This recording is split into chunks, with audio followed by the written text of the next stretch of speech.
To add and subtract rational expressions, you need a common denominator, just like fractions. So first we need to figure out what that common denominator will be, and then we'll get both of our fractions to have that common denominator. The denominator is always every factor that you have in those fractions. So in this case, our common denominator will be x plus 6 and x minus 2. So now we need to get both fractions to have that denominator. The first fraction already has the x plus 6, but it needs x minus 2. And whenever you multiply the bottom, you also have to multiply the top. The second fraction has x minus 2, so it needs x plus 6. Whatever you multiply the bottom, you have to multiply the top. So now when you multiply these out, we want to make sure we distribute the 3 and the 7 into those parentheses, and then the bottom you can just keep factored. We don't need to do anything with that. So we have 3x minus 6 over x plus 6, x minus 2, and we have 7x plus 42 over the same denominator. Multiplication is commutative, so the order in the bottom does not matter. Now we just add straight across and we're done.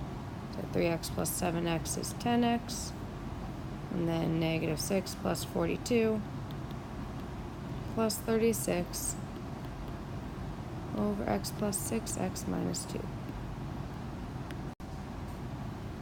For this one, we're doing the same thing. Our common denominator, we need a 3, and we need the 12x minus 8. So multiply each by what's missing. Right fraction gets the 3, left fraction gets the 12x minus 8. So now we just distribute that out, and we have 84x minus 56 over 3. Again, bottom you can keep factored. Subtract 8 times 3 is 24. Same thing, and now we can combine our fractions since they have their common denominator. And we have 84x minus 80.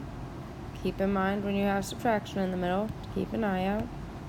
All over 3 times 12x minus 8. Now in this case, you can factor this a little more to reduce it. So what we can look for, your GCF in the top and in the bottom we can pull out more. So in the top we can pull out a 4, and then we're left with 21x minus 20. In the bottom we already have that 3 out there, but we can also pull 4 out of the 12x and 8, and I'm actually going to keep it separate since that's what we're going to cancel out. Take a 4 out, we have 3x minus 2, and now we can cancel those 4's just to simplify it a little more. So we have 21x minus 20 over 3 times 3x minus 2.